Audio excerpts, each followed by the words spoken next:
아버지에게 인도하여 주시옵소서. 예수님 이름으로 축복하며 기도합니다. 아멘. 하나님 말씀 보겠습니다. 요한복음 17장 17절에서 26절입니다.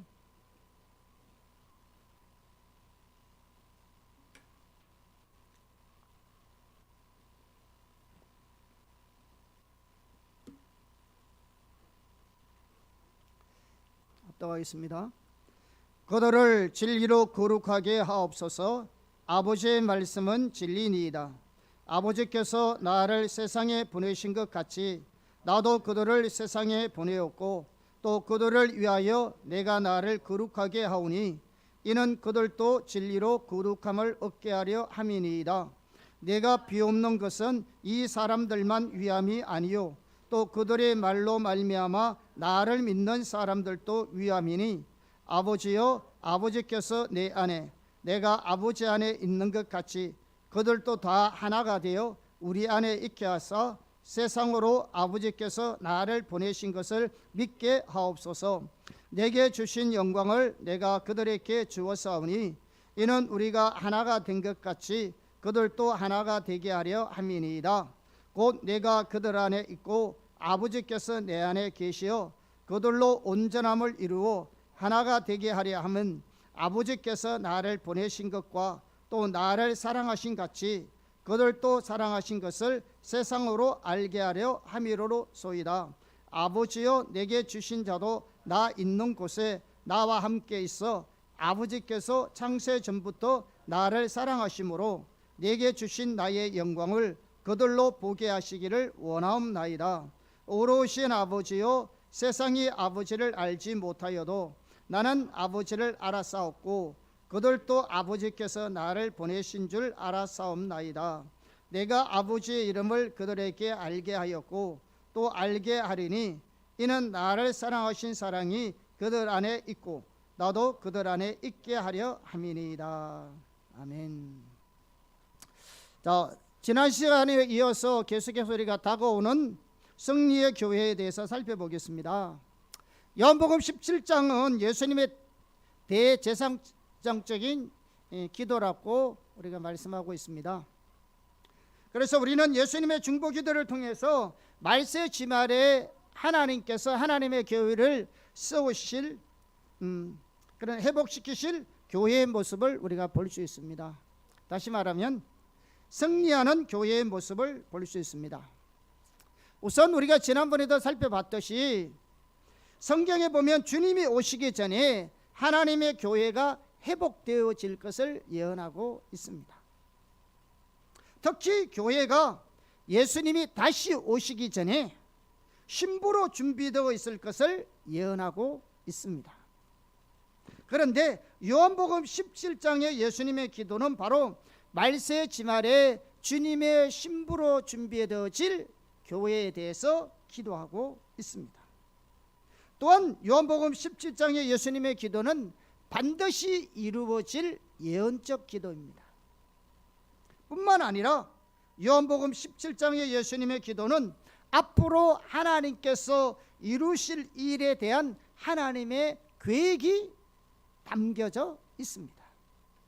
그래서 우리는 이 기도 속에서 하나님이 의도하시고 하나님이 바라시고 하나님이 추구하시는 교회의 모습이 어떤 모습인가를 알 수가 있습니다.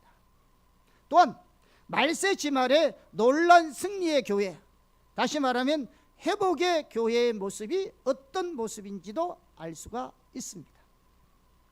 그리고 요한계시록 19장에서의 주님이 다시 오시기 전에 신부로서 준비될 교회의 모습이 어떤 모습인가도 알 수가 있습니다. 예수님께서는 그러한 교회가 이 땅에 도래되기 위해서 집중적으로 기도하고 계신 것을 볼 수 있습니다. 그 기도의 내용이 뭐냐? 다시 말하면 하나님 마지막 때에 회복시킬 교회의 모습이 뭐냐? 다가오는 교회의 승리의 교회의 모습이 뭐냐? 예수님이 오시기 전에 우리가 신부로서 준비되어야 될 교회의 모습이 뭐냐?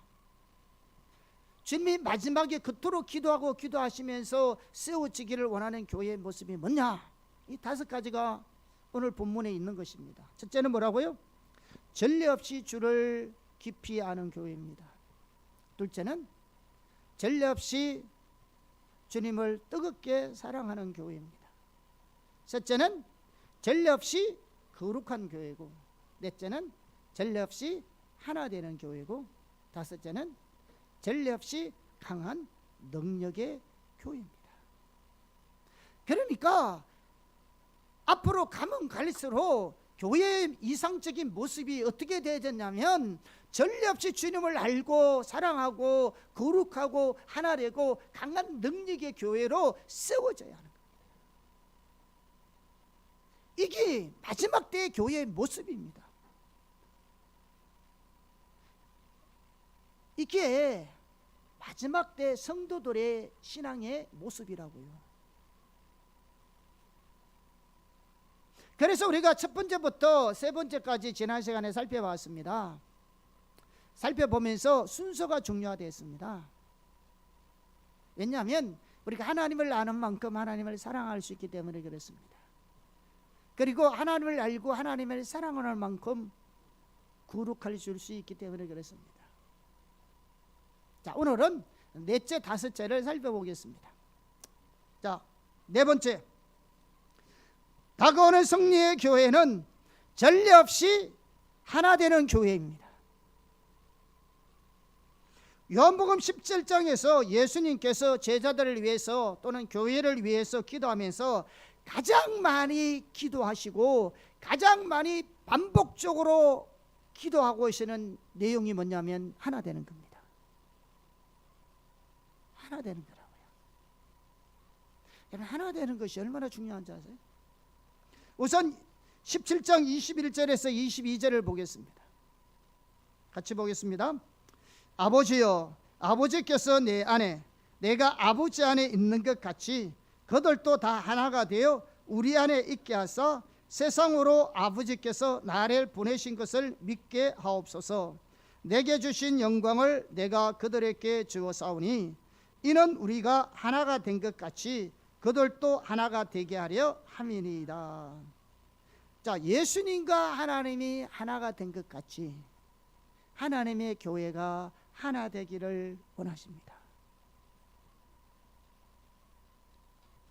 뿐만 아니라 교회가 예수님이 누구신가를 세상에 알리기를 원한다고요. 그러면 어떻게 교회가 예수님이 누구신가를 세상에 알릴 수 있을까? 그것은요, 놀라운 성령의 능력으로만 가능합니다. 그럼 언제 교회들이 성령의 놀라운 능력으로 이 세상을 뒤집어 놓을 것입니까? 지금 교회가 세상 가운데 힘을 못 쓰고 있는데, 하나님이 바라고 바라는 교회의 모습은 하나님의 강력한 능력으로 말미암아 세상을 뒤집어 놓기를 원하는데, 교회를 통해서 예수 그리스도를 세상 가운데 알게 하시고 세상 사람들이 예수를 믿게 하기 위해서 하나님 그토록 원하고 계시는데, 세상의 교회를 통해서 예수를 알기는커녕 예수를 믿기는커녕 교회를 부정하고 진리를 부정하며 하나님 이때에 어떻게 하나님의 능력으로 하나님의 교회가 이 타락한 세상을, 하나님을 거역하는 이 세상을, 하나님을 무시하는 이 세상을 어떻게 그리스도께로 이끌 수 있느냐는 거예요. 성경은 교회가 하나됨을 경험할 때, 교회가 하나 될 때 하나님이 역사하셔서 하나님이 그 일을 하시겠다는 겁니다. 이렇게 예수님께서 교회를 기도하시되 무엇보다도 하나됨을 기도하시고 반복적으로 하나됨을 강조하시는 걸 보아도 하나님의 관점에서는 이 하나 되는 것이 너무너무 중요한 겁니다. 하나 되어야 주님이 임재하셔서 그분의 능력으로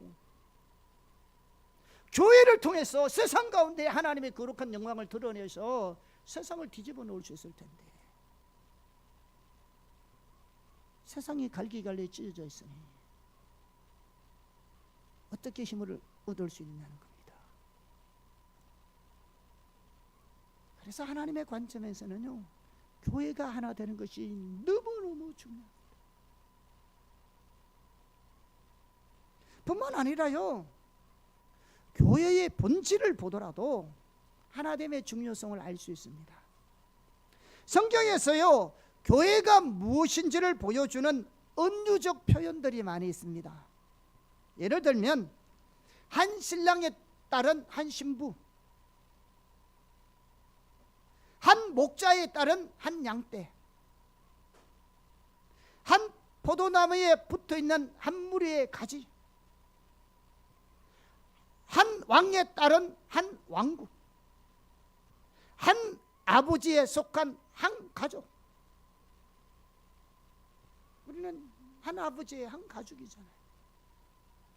한 기초에 따른 한 건물, 한 머리에 따른 한 몸, 다 교회를 가리키는 겁니다. 여기 보시면요, 모든 성경적 교회에 대한 은유는요, 예외 없이 일체감, 하나됨을 강조합니다. 우리는 하나예요. 또한 우리 신앙의 본질적인 요소들이요, 모두 하나입니다. 에베소서 4장 3절에서 6절입니다. 같이 보겠습니다. 평안에 매는 줄로 성령이 하나 되게 하신 것을 힘써 지켜라. 몸이 하나요 성령도 한 분이시니 이와 같이 너희가 부르심의 한 소망 안에서 부르심을 받았느니라. 주도 한 분이시요 믿음도 하나요 침례도 하나요 하나님도 한 분이시니 곧 만유의 아버지시라. 만유 위에 계시고 만유를 통일하시고 만유 가운데 계시도다. 여기 보세요. 우리 신앙에서 하나가 아닌 것이 어디 있습니까?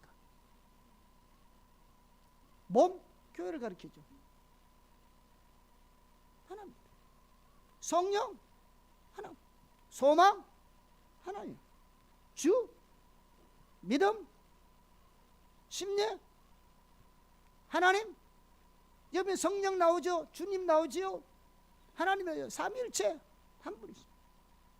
분리되는 것이 하나도 없습니다. 다 하나예요. 그래서 성경은요, 성령이 하나 되게 하신 것을 힘써 지켜라고 말하고 있습니다. 그런데 오늘날 우리 모습이 어떻습니까? 마틴 루터가 종교개혁을 일으킨 것은 한편으로 잘한 것입니다. 그런데 마틴 루터가 종교개혁을 일으킨 후에 오늘날 지구상에는요, 예전 통계입니다. 예전 통계요, 32,000개의 교단이 있다. 우리나라에도 교단이 많이 있는데요, 장로교회만 하더라도요 200개가 넘습니다. 대한예수교 장로만 하더라도. 그런데 중요한 것은 같은 가치관, 같은 교리 때문에 교단이 갈라져 있잖아요. 그러면 같은 교리, 같은 가치관으로 하나 된 교단이 하나 됩니까? 같은 노예, 같은 지방에 하나 되어 있습니까? 심지어 같은 교회 안에서조차도 우리가 하나 되어 있습니까? 교회 공동체 안에도.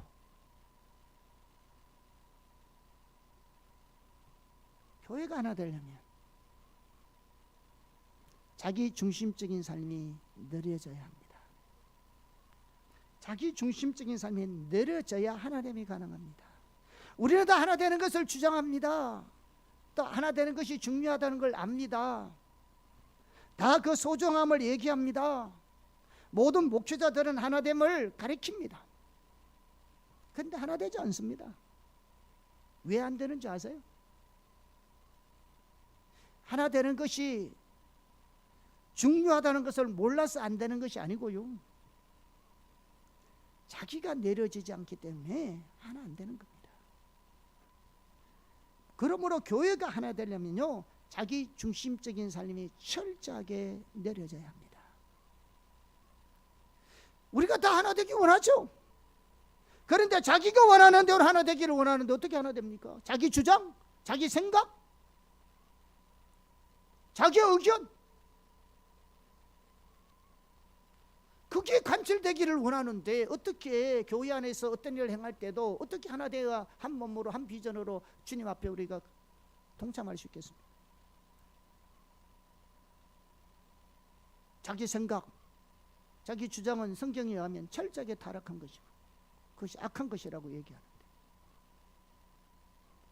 심지어요 교회 내에서도요 하나 되지 못할 때요 서로가 하나님을 자기 편으로 삼습니다.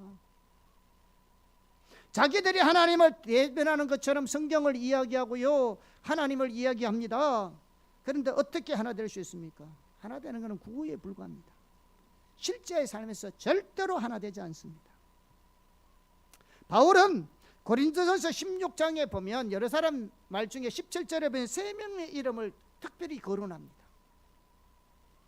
스데바나, 보도나도, 아가이고, 이 세 명을 특별히 거론하면서 뭐라고 말하냐면은 너희는 이런 사람들을 알아주라 했습니다. 우리는요 하나님 중심적으로 교회를 충성스럽게 섬기는 성도들이나 일꾼들이나 지도자들을 우리가 인정해 주어야 합니다. 아멘. 그런데 그 다음 22절에서 뭐라고 말하고 있느냐면요, 한번 같이 보겠습니다. 시작. 만일 누구든지 주를 사랑하지 아니하면 저주를 받을지어다. 우리 주여 오시옵소서. 지금 바울이 앞에 17절에서는 이 세 명에 대해서 너희는 그들을 알아주고 인정해 주어라 했는데, 지금 이 22절에서는 정말로 뭐라고 하냐면 굉장히 강한 표현을 쓰고 있습니다. 만일 누구든지 주를 사랑하지 아니하면 저주를 받을지어다.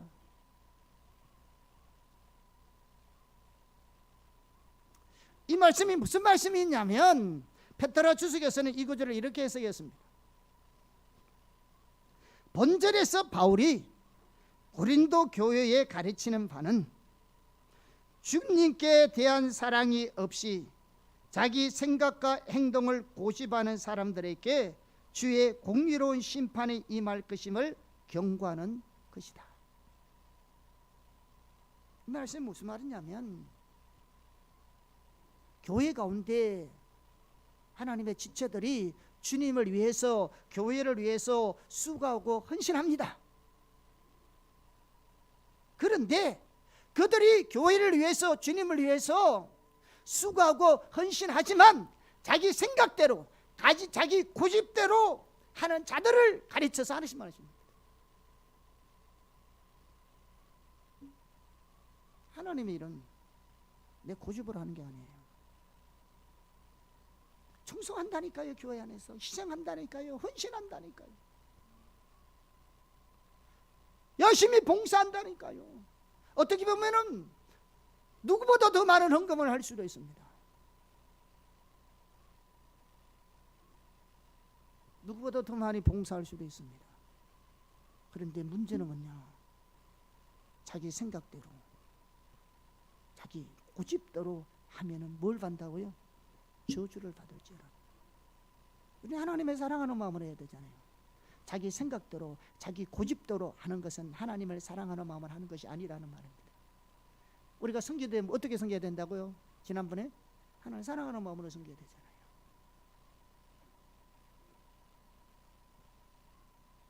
교회는요 자기 생각대로, 자기 고집대로 주님을 섬기는 게 아닙니다.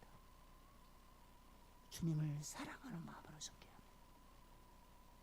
주님을 사랑하기 때문에 섬기는 겁니다. 희생하는 겁니다.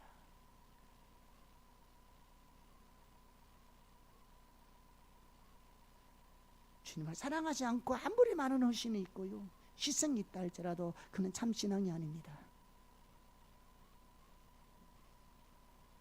주를 진정으로 사랑하는 자들은 자기의 유익과 자기의 영광을 구하지 않습니다. 자기의 주장을 고집하지 않습니다. 자기를 드러내려고 하지 않아요. 자기 생각대로, 자기 고집대로, 자기 계획대로 움직이려고 하지도 않습니다. 그저 주님의 사랑하는 마음으로 그 일에 동참할 뿐입니다. 하나님의 뜻만이 소중하기 때문에, 하나님의 생각만이 소중하기 때문에 자기 주장을 고집하지 않습니다. 오직 주님의 뜻과 주님께 영광만을 구한 겁니다. 이것이요, 자신이 내려진 하나님 중심적인 삶의 특징입니다. 뿐만 아니라 자기를 내려놓는 것은요, 자기의 생각과 주장과 의견을 내려놓을 뿐만 아니라 자기 자신과 자기의 식구와 자기의 돈이 내려지는 겁니다. 누가복음 14장에 보면 예수님께서는 참된 제자의 삶, 참된 성도의 삶에 대해서 말씀하고 있습니다. 누가복음 14장 26절에서 27절, 33절을 같이 보겠습니다. 시작. 무릇 내게 오는 자가 자기 부모와 처자와 형제와 자매와 더욱이 자기 목숨까지 미워하지 아니하면 능히 내 제자가 되지 못하고, 누구든지 자기 십자가를 지고 나를 따르지 않는 자도 능히 내 제자가 되지 못하리라. 이와 같이 너희 중에 누구든지 자기의 모든 소유를 버리지 아니하면 능히 내 제자가 되지 못하리라. 예수님께서 왜 이렇게 말씀하신지 아십니까? 옛날이나 지금이나 우리 각 사람에게 가장 소중한 것이 뭔지 아세요? 첫째는 자기 자신입니다. 둘째는 자기 식구입니다. 남편, 아내, 부모, 혹은 자식. 셋째는 뭐냐? 그 다음은 돈입니다. 그래서 예수님께서 그렇게 말씀하고 있는 겁니다. 우리가 주님을 따라오려면 자기 자신, 자기 가족, 자기 물질을 내려놓고 주님을 따라오지 않으면 주님을 따라가지 못해요. 자, 먼저 한번 생각해. 우리가 소중히 여기는 것이 뭡니까? 자기 자신이에요. 자기 자신이라니까 자기 몸뚱아리를 얘기하는데, 자기 몸뚱아리를 얘기하는 게 아닙니다. 자기 자신을 소중히 여긴다는 것은 자기 목표, 자기 미래, 자기 주장, 자기 사역, 사람들에게 인정받는 것, 자기 명예, 자기 체면, 자기 안락한 삶 등 이런 것들을 내려놓는 것이요, 십자가에서 죽는 것보다 더 힘듭니다. 안 내려져요. 이게 안 내려진다니까. 식구들을 내려놓는 것도 마찬가지입니다. 또한 세상과 돈에 대한 집착이 얼마나 강한지, 우리가 그런 걸 내려놓으면요 죽을 것 같아요. 실제로 그 상황에 직면해 보세요, 여러분. 물질의 문제에 있어서 돈을 내려놓는 거요, 십자가에 못 박히는 것보다 더 어렵습니다.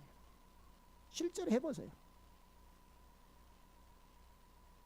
그것이 자기의 마지막 보루 같습니다. 물질이. 그것이 있어야 다른 사람이 나를 인정해 줄 것만 같습니다. 그것이 있어야 내 미래가 편안하게 보장될 것만 같습니다. 그것이 있어야 내 노후가 보장될 것 같고요, 그것이 있어야 사람들 앞에 존경받을 것 같고요, 그것이 있어야 내 안락한 삶이 유지될 것만 같습니다. 그것이 있어야 마음에 평안이 있을 것 같습니다. 그래서 돈을 내려놓을 것이 즐겁고만 갖는 거죠. 많은 사람이요 주님에 대해서 신실하게 헌신하고 충성합니다. 그러다가요 나중 되면 뭐라 말하는 줄 아닙니까? 나도 먹고 살아야지. 먹고 살아야죠, 여러분. 그리고 하나님이나 동상 안 해요. 그러니까 안 내려지는 거죠. 그렇기 때문에 실제로는요, 하나님이 주인이 아니고요, 돈이 주인입니다. 그렇기 때문에 하나님이 우리의 교회 위안을 주는 분이 아니고 돈이 우리를 위안을 주고요, 하나님 우리의 반석이 아니고 돈이 반석이고요, 하나님 우리의 산성이 아니고 돈이 우리의 산성입니다. 하나님 우리의 미래가 아니고요, 돈이 우리의 미래입니다. 하나님 우리의 힘이 아니고요, 돈이 우리의 힘입니다.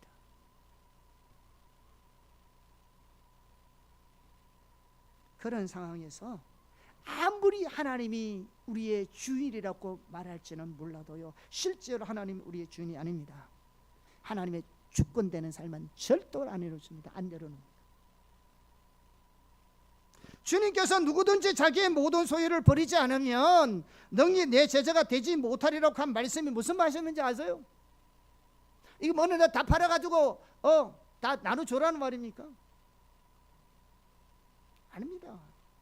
이 말이 의미가 뭐냐면, 내가 가지고 있는 재산, 내가 가지고 있는 집, 내가 가지고 있는 퇴직금, 내가 가지고 있는 돈, 통장, 땅, 이 모든 것들이요, 하나님이 원하시면 언제든지 아무 때라도 그 나라와 그를 위해서 드릴 수 있는 마음의 자세와 태도를 가지라는 겁니다.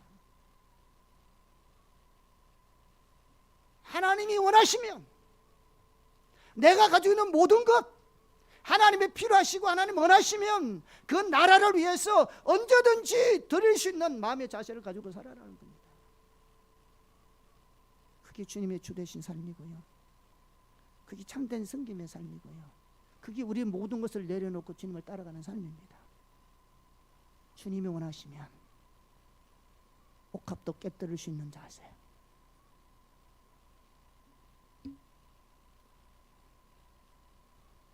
그렇게 되기를 예수님으로 축복합니다. 오늘 우리는 다 하나님의 주인이라고 주님을 믿는다고 말합니다. 그런데 실제로 하나님이 교회 안에서 우리의 삶과 사역에서 실제로 주인이 되는 것은 너무너무 찾아보기 힘듭니다. 왜냐하면 우리 자신을 안 내려놔서 그래요. 우리의 생각, 내 주장, 내 의견, 내 고집, 이게 안 내려져서 그래요. 자기 자신, 때때로 가족, 물질이 안 내려져서 그래요. 세상의 물질에는 집착이 내려놓지 않습니다. 내가 소중히 여기는 사람들의 관계도 내려놓지 않습니다. 우리는 그런 걸 그대로 가지고 있으면서 하나님 중심적인 삶을 살려고 노력합니다. 그러니 안 되는 겁니다. 우리가 하나 되려면 자기 중심적인 삶이 내려져야 합니다. 다시 말하면 자기 생각, 자기 고집, 자기 주장뿐만 아니라 자기 자신과 자기의 식구와 돈이 내려져야 할 것이며, 그렇기 때문에 주님은 이 모든 것을 버려야 주님을 따를 수 있다고 말씀하고 있는 것입니다. 그럼 어떻게 자기 중심적인 삶을 내릴 수 있습니까? 어떻게 이게 내려질까요? 우리에게는 육신의 본능이 있어서 참 쉽게 안 내려지거든요.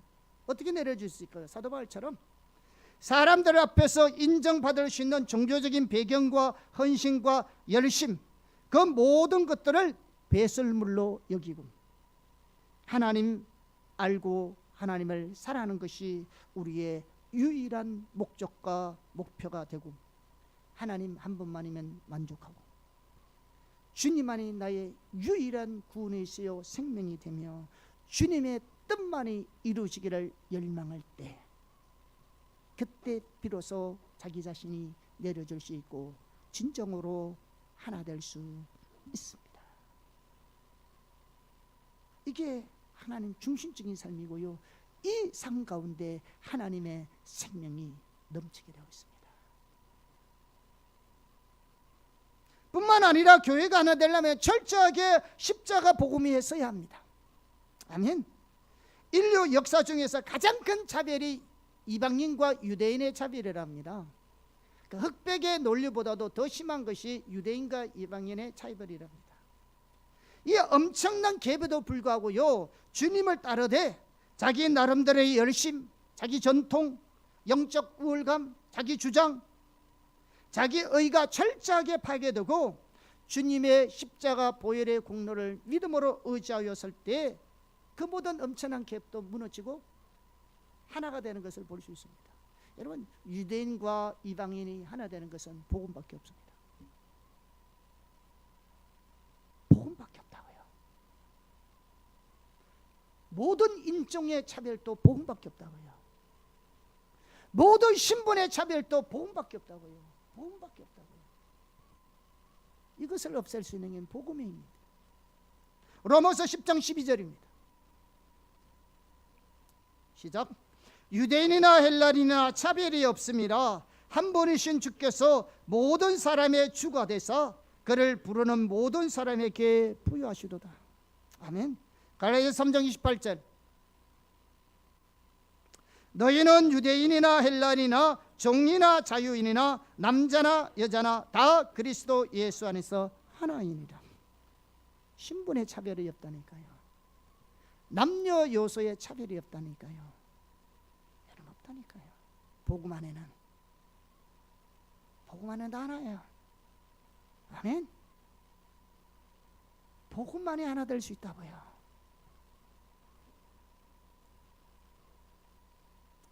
뿐만 아니라 교회가 하나 되기 위해서는 하나님께만 초점을 맞추어야 합니다. 하나님 중심적인 삶이 되려면 자기 중심적인 삶이 내려져야 하거든요. 그와 같이 우리가 하나님께 초점을 맞추려면요, 사람에게 맞춘 초점이 내려져야 합니다. 교회가 하나 되기 위해서는 하나님께만 초점을 맞춰야 합니다. 무슨 말이냐 그러면 예를 한번 들어보겠습니다. 바울이 고린도 교회가 문제가 많잖아요. 그 문제 중에서 첫 번째 문제가 뭐냐 그러면은 분쟁의 문제잖아요. 그래서 바울이 고린도 교회가 분열이 일어났을 때 어떻게 해법을 제시하는지를 보세요. 우선 고린도 교회는 참고로 무역의 중심지예요. 그래서 네로 황제가 통치할 무렵에 로마 제국에서 가장 큰 도시 중에 하나가 고린도 교회예요. 그리고 이 고린도 교회는 그래서 신도시고요, 급성장한 신도시입니다. 그 당시에 학자들에 의하면요, 고린도에는 60만에서 70만 명이 살았답니다. 그러니까 포항 인구보다 훨씬 많습니다. 포항 인구가 50만밖에 안 되거든요. 그런 데서 고고하게 의하면 그 당시에 에베소 교회나 고린도 교회 교인이 얼마냐면 3만 명에서 5만 명 됩니다. 짧은 기간에 3, 4년의 기간 동안에 엄청 부흥된 거죠.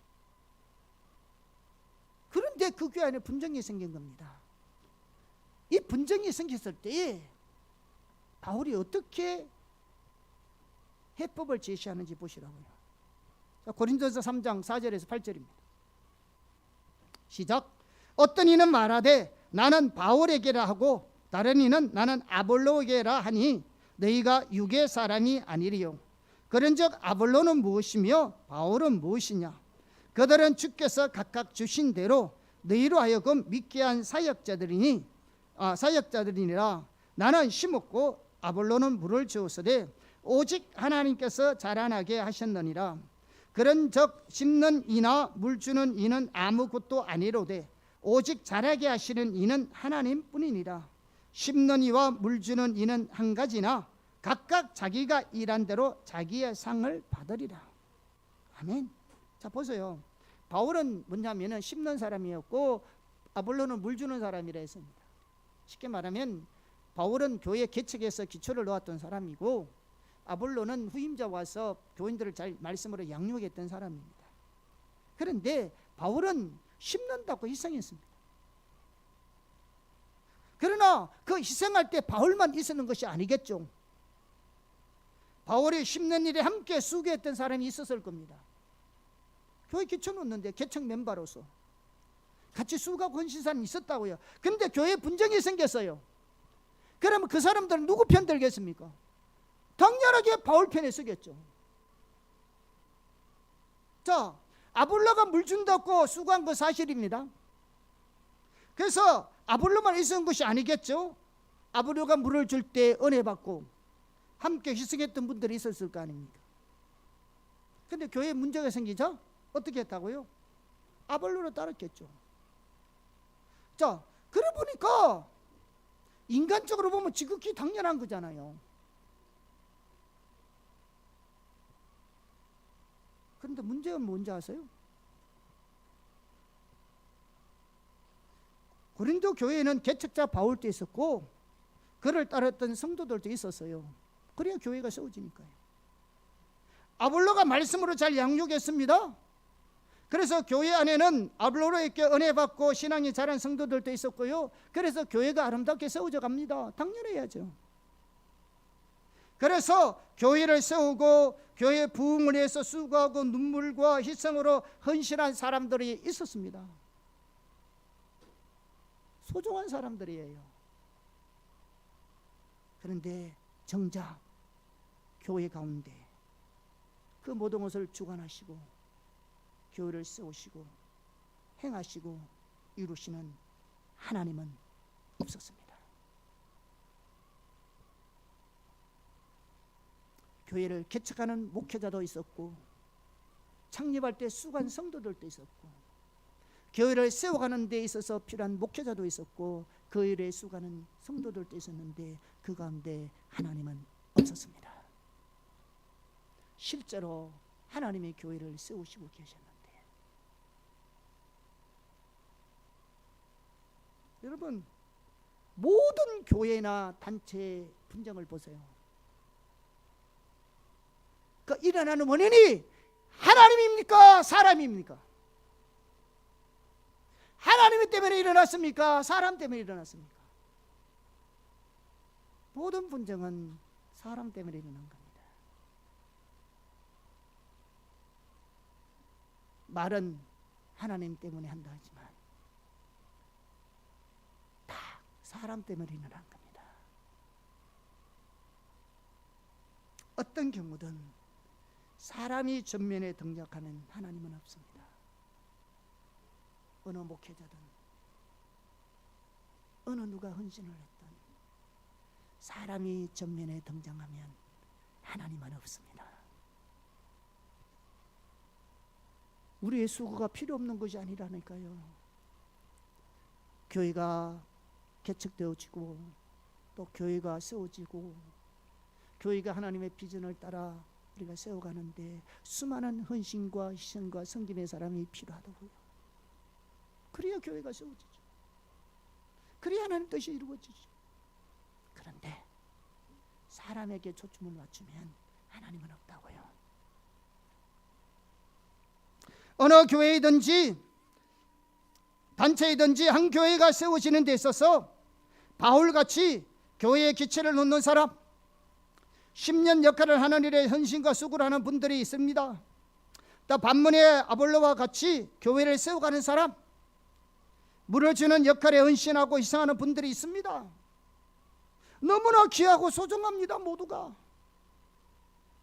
그것 없이 어떻게 교회가 세워지겠습니까? 그것 없이 어떻게 하나님의 비전이 성취하겠습니까? 그러한 사람들의 수고와 희생을 우리가 잊지 말아야 합니다.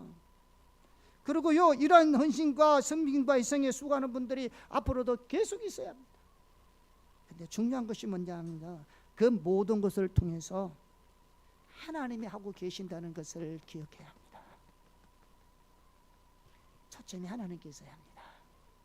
지금 하나님이 나를 통하여 하나님이 하고 계신다는 걸 기억해야 합니다. 바울의 고백같이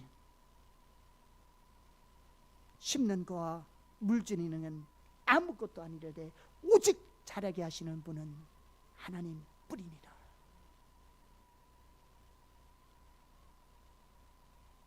다시 말하면 우리가 수고하고 헌신하고 희생할 수 있었던 것도 하나님의 은혜요. 아멘. 그리고 내가 아무리 헌신하고 희생한다 할지라도 하나님이 함께하지 아니하시면 우리의 수고와 헌신과 희생은 아무것도 아니라는 말입니다. 그러므로 우리의 모든 은혜와 수고와 희생의 초점이 사람, 내가 아니라 하나님께 있어야 합니다. 그래야 하나님이 영광 받으십니다. 그래야 하나님이 그 우리의 수고와 희생과 섬김의 바탕으로 하나님이 하나님의 뜻을 이루어 가실 수 있습니다. 그래야 우리의 수고와 헌신과 섬김이 하늘나라에 상급이 되는 겁니다.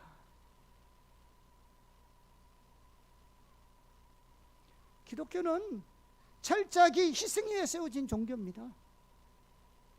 예수님의 십자가 희생 위에 초대교회가 시작되었습니다. 한국교회 역시 토마스 선교사와 같은 분들의 순교 위에 세워졌습니다. 어느 교회 마찬가지로, 어느 단체 마찬가지로 누군가의 사역자와 성도들의 수고와 희생과 헌신으로 세워져 가고 있습니다. 소중하고 귀합니다. 우리는 이들을 기억해야 합니다. 그러나 우리 스스로는 모든 것을 하나님 앞에 겸손히 자신을 내려놓고 우리의 초점을 오직 하나님께 두어야 합니다. 싱글 포커스. 초점을 우리 하나님께만 두어야 합니다. 하나님과 하나님의 목적과 하나님의 길에 맞춰야 합니다. 그래야 하나님께서 교회를 하나님이 원하시는 대로 세워갈 수 있습니다. 그래야 우리가 한 마음으로 한 비전으로 하나님의 뜻을 이루어갈 수 있습니다. 뿐만 아니라 그래야 하나님의 영광 받으시고, 그래야 하나님이 우리의 수고하는 일에 하나님이 뒷받침하십니다. 그리고 우리의 수고와 희생이 하나님께 상급이 될 겁니다. 그렇지 않으면 아무리 희생하고 수고하더라도요, 하나님이 뒷받침하지 않습니다. 제가 그렇게 사역해 봤거든요. 희생이 중요한 게 아니에요.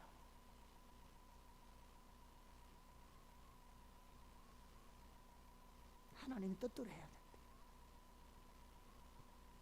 하나님의 말씀의 기준대로 살아야 하는데, 정말 하나님 사랑하는 마음으로 모두를 행해야 하는데, 내 열심만, 내 열정만, 내 희생만 가지고는 교회가 안 세워지더라고요.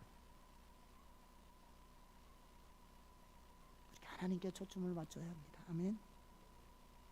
하나 되는 것, 하나님 중심적인 삶으로 하나님 중심적인 삶으로 세워지지 않으면 가능하지 않습니다. 그 구호에 불과하지 절대로 실제의 삶이 되지 않습니다. 하나님 중심적인 삶이 되려면 자기 중심적인 삶이 철저하게 내려져야 합니다. 그렇지 않으면요, 자기가 원하고 자기가 기대하고 자기에게 유익이 되는 범위 내에서만 하나가 되지, 자기 자신이 내려진 가운데 하나가 되는 것은 절대로 가능하지 않습니다. 하나 되는 것, 십자가 복음 위에 서지지 않으면 가능하지 않고요, 하나 되는 것, 하나님께만 초점을 맞춰야 합니다. 아멘. 우리 호사나 교회가 이런 하나됨이 있기를 예수님으로 축복합니다. 한 마음으로 하는 거죠.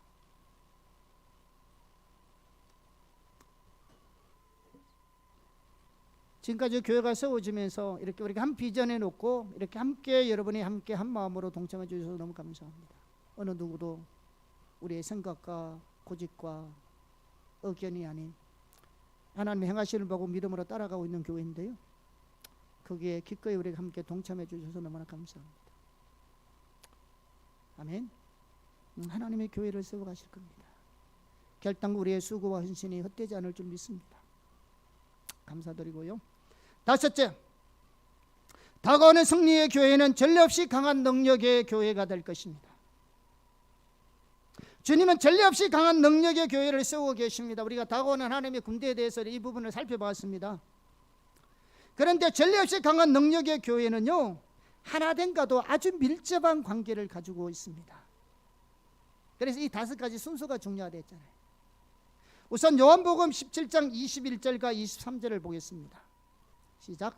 아버지여, 아버지께서 내 안에, 내가 아버지 안에 있는 것 같이 그들도 다 하나가 되어 우리 안에 있게 하사 세상으로 아버지께서 나를 보내신 것을 믿게 하옵소서. 곧 내가 그들 안에 있고 아버지께서 내 안에 계시어 그들로 온전함을 이루어 하나가 되게 하려 하면 아버지께서 나를 보내신 것과 또 나를 사랑하신 같이 그들도 사랑하신 것을 세상으로 알게 하려 함이로도 쏘이다. 아멘. 여기 보시면요, 하나가 될 때 어떤 일이 일어난다고 말하고 있습니까? 하나가 될 때. 첫째는 하나님이 예수님을 보내신 것을 세상이 알게 된다는 겁니다. 교회가 하나 되는 게 너무나 중요합니다. 하나님이 예수님을 세상 가운데 보내신 것을 세상이 알게 한다고. 둘째는 뭐냐? 하나님이 예수님을 사랑하신 것 같이 하나님이 우리를 사랑하는 것을 세상이 알게 될 것이라는 겁니다. 여러분, 하나님이 세상 가운데 예수님이 메시아 되심을 알게 하신다고요. 하나님께서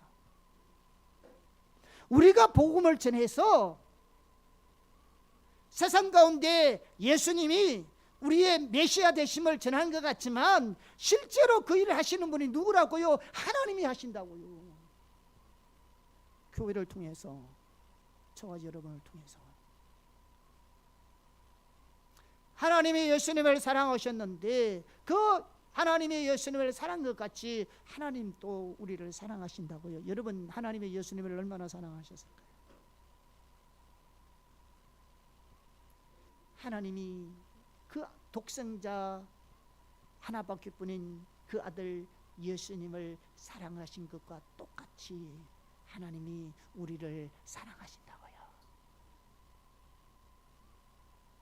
그런데 그 사랑을 세상 사람들이 어떻게 알게 되느냐? 여러분, 세상 사람들이 우리를 볼 때, 야, 저 사람 정말 하나님 사랑하는 거. 제가 가끔 여러분들에서 중보기도 해주면요, 참 여러분 한 사람 한 사람을 하나님께서 너무너무 사랑하셔요. 믿으십니까? 하나님 우리를 얼마나 사랑하는지 느껴지십니까, 여러분? 정말로 우리 하나님 우리를 사랑하시거든요.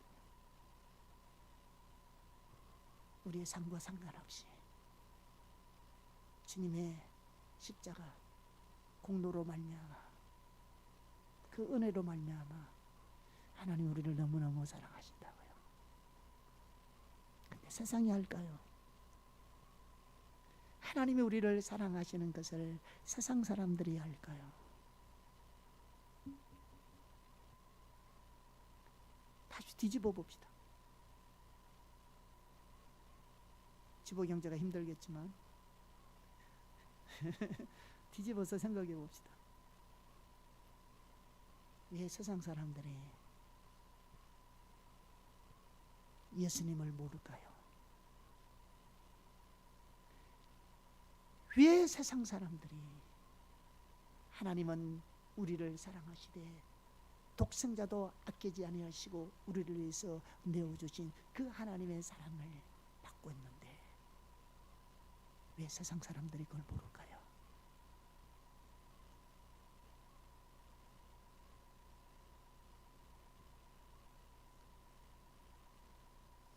여러분, 대부분요 이렇게 부모님들에게 사랑받고 자란 아이들의 얼굴을 보세요. 표신하잖아요. 야, 저 가정은 화목한 가정이다. 참 행복한 가정이다. 이런 거 얼굴에 나오잖아요. 우리가 봐도 삶 속에.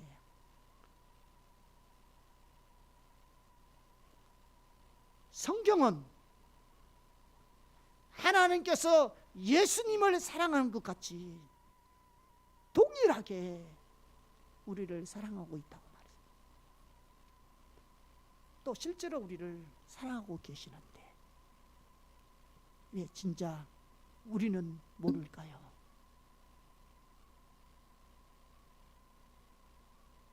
왜 나는 모르냐고. 더더욱 세상 사람들은 모를까요?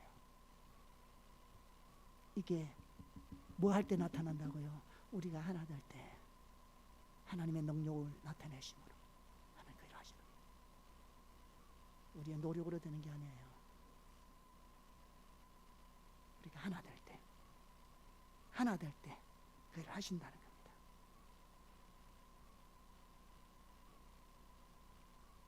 그때 알게 된다는 겁니다. 어떻게 알까요? 우리가 하나 될 때. 하나 될 때 하나님 강력한 능력으로 임하신다고요. 이 좋은 예가 출애굽기에 나옵니다. 다 얘기할 수 없습니다. 출애굽기 보면 하나님께서 하나님의 이름으로 놀라운 능력을 행하심으로 바로 왕과 애굽 사람들이 하나님이 만군의 여호와임을 알게 될 것이라고 말했습니다. 하나님의 능력으로 세상 사람들에게 하나님이 알리시는 겁니다.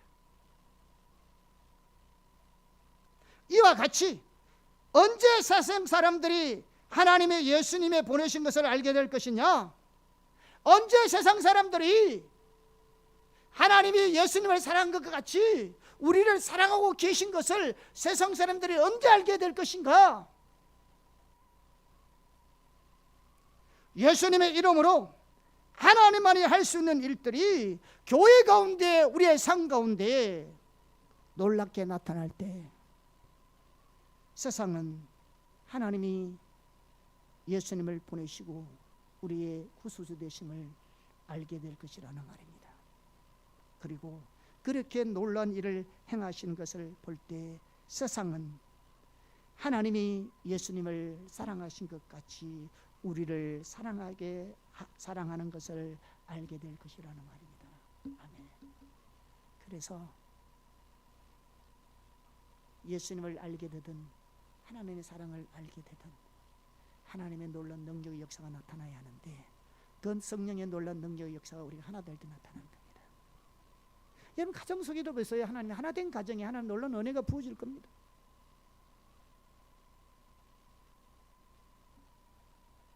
교회도 마찬가지예요. 하나 될 때 하나님의 진리 안에, 질서 안에 하나 될 때 하나님의 생명, 하나님의 능력, 하나님의 임재가 부어진다 하여 교회든 가정이든 단체든 나라든.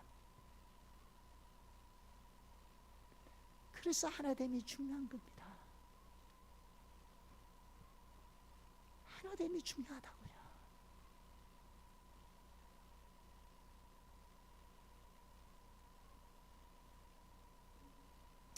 그러므로 주님은 교회가 하나 될 때 거기에 전례 없는 능력이 부어질 것을 말씀해 주고 있습니다. 아멘. 자, 요목은 17장 26절도 마찬가지입니다. 우리가 많이 살펴본 말씀이지만 한 번 더 보겠습니다. 시작. 내가 아버지의 이름을 그들에게 알게 하였고 또 알게 하리니 이는 나를 사랑하신 사랑이 그들 안에 있고 나도 그들 안에 있게 하려 함이니이다. 무슨 말씀이냐면요, 우리가 하나님을 알게 될 때, 그리고 그 결과로 하나님을 그렇게 사랑하게 될 때 주님이 우리 가운데 운행하게 될 것이라는 말입니다. 주님이 우리 가운데 운행하시는다는 말도요, 출애굽기 보면 쉽게 알 수 있습니다. 하나님이 이스라엘 백성들 가운데 거하여 하나님만이 하실 수 있는 일들을 행하셔서 놀라운 역사를 나타내신 것처럼 하나님이 우리 가운데 거하여 하나님만이 하실 수 있는 일들을 행하심으로 하나님의 놀라운 역사를 나타낼 것이라는 말입니다. 우리 가운데 운행한다는 말이 그 말입니다. 말세지말에 참으로 놀라운 능력이 나타날 것을 예언하고 있는데요, 전형적인 예가 로마서 11장에 나옵니다. 로마서 11장은 이스라엘에 관한 하나님의 계획에 대해서 말하고 있습니다. 그래서 성경에 보면 이스라엘은 참 감람나무로 말하고 있죠. 그런데 하나님이 그 참 감람나무 가지를 베어버렸습니다. 그리고 거기다가 돌감람나무를 접붙였잖아요. 돌감람나무는 이방인들, 오늘 우리를 말하죠. 그런데 그렇게 접붙인 이유가 뭐냐면 참 감람나무인 이스라엘 백성들로 하여금 시기나게 하셔서 저들로 하나님께로 대규모로 돌아오게 하기 위함이라고 말씀하고 있습니다. 이렇게 이방인들을 이렇게 구원하게 하는 것은 궁극적인 목적은 하나님의 백성들을 하나님께로 돌이키기 위함이라는 거죠. 그러면서 말세지말에 이스라엘 백성들이 하나님께 돌아올 것을 예언하고 있습니다. 그게 로마서 9장에서 11장까지 내용입니다. 그 중에서 로마서 11장 11절에서 12절 말씀을 보겠습니다. 같이 보겠습니다. 시작. 그러므로 내가 말하노니 그들이 넘어지기까지 실족하였느냐? 그럴 수 없느니라. 그들이 넘어짐으로 구원이 이방인에게 이르러 이스라엘로 시기나게 함이니라.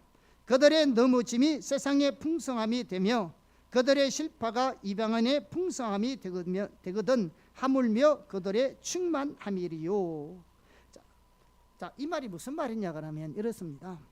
자, 초대교회에 일어났던 놀라운 성령의 역사로부터 시작해서 사도행전에 보면은 놀라운 하나님의 능력의 역사가 나타나고 있잖아요. 또 사도벌만 하더라도 그 당시에 불과 30년밖에 복음이 증거되지 않아도 불구하고 전 세계 주요 도시에 복음이 거의 다 전파되었습니다. 고고학 자료에 의하면 아까도 말했지만 고린도 교회나 에베소 교회는 3만 명 내지 5만 명의 성도들이요 성장했고요. 그것도 짧은 기간 안에 엄청나고 놀란 하나님의 역사들이 나타났습니다. 우리가 성경 읽어보세요. 놀란 죽은 자가 살아나고 수많은 표적과 기사와 능력들이 나타나고 하나님의 기적과 하나님의 역사는 우리가 성경을 읽어보면 다 알잖아요.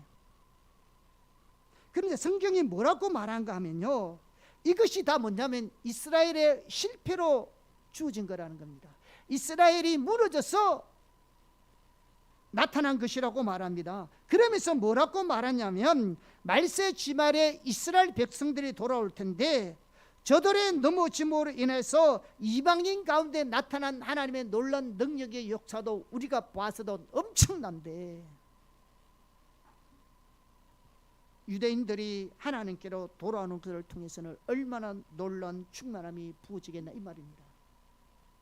그러니까 지금까지 우리가 경험하지 못했던, 지금까지 우리가 경험한 것만 하더라도 놀라운 하나님의 능력의 역사인데 이후에 나타날 하나님의 놀라운 능력은 비교도 안 된다는 겁니다. 지금 그 이야기하고 있는 겁니다. 학개서 2장 9절에 보면 이전의 나중 영광이 이전 영광보다 크리라고 말한 것처럼 초대교회에 나타났던 하나님의 성령의 역사보다 또 교회사에게 나타난 하나님의 놀라운 부흥의 역사보다 말세 지말에 나타날 하나님의 성령의 역사가 비교도 되지 않을 만큼 큰 것이라 말합니다. 그게 오늘 로마서 11장에서 말씀하고 있는 내용입니다. 그래서 요한복음 14장 12절에서도 예수님께서 말씀하시기를 나를 믿는 자는 나의 하는 일을 저희도 할 것이고 이보다 더 큰 일을 하리라고 하셨습니다. 그러한 일이 실제로 일어날 것을 성경은 말하고 있습니다. 그 외에도 요한계시록 11장 3절에서 6절, 요엘서 2장 28절에 32절 등의 구절을 봐도 하나님께서는 전례 없는 하나님의 성령의 역사를 부으실 것을 말씀하고 있습니다. 아멘. 그래서 오늘 5가지를 우리가 살펴봤습니다. 다시 한번 말씀드리지만 이 5가지는 순서가 중요합니다.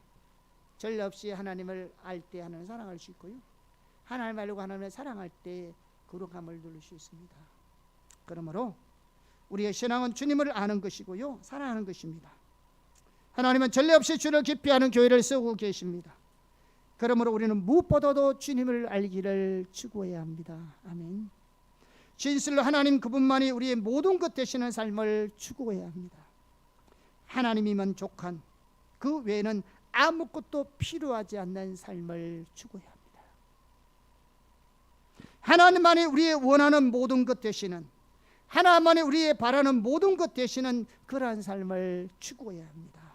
그래서 그 주님을 알기 원하여 그렇게 주님을 사모하는 그 삶, 그리고 우리의 전 존재로 주님을 사랑하는 삶을 추구해야 합니다. 그럴 때 하나님께서 우리 가운데 거룩함을 부으실 겁니다.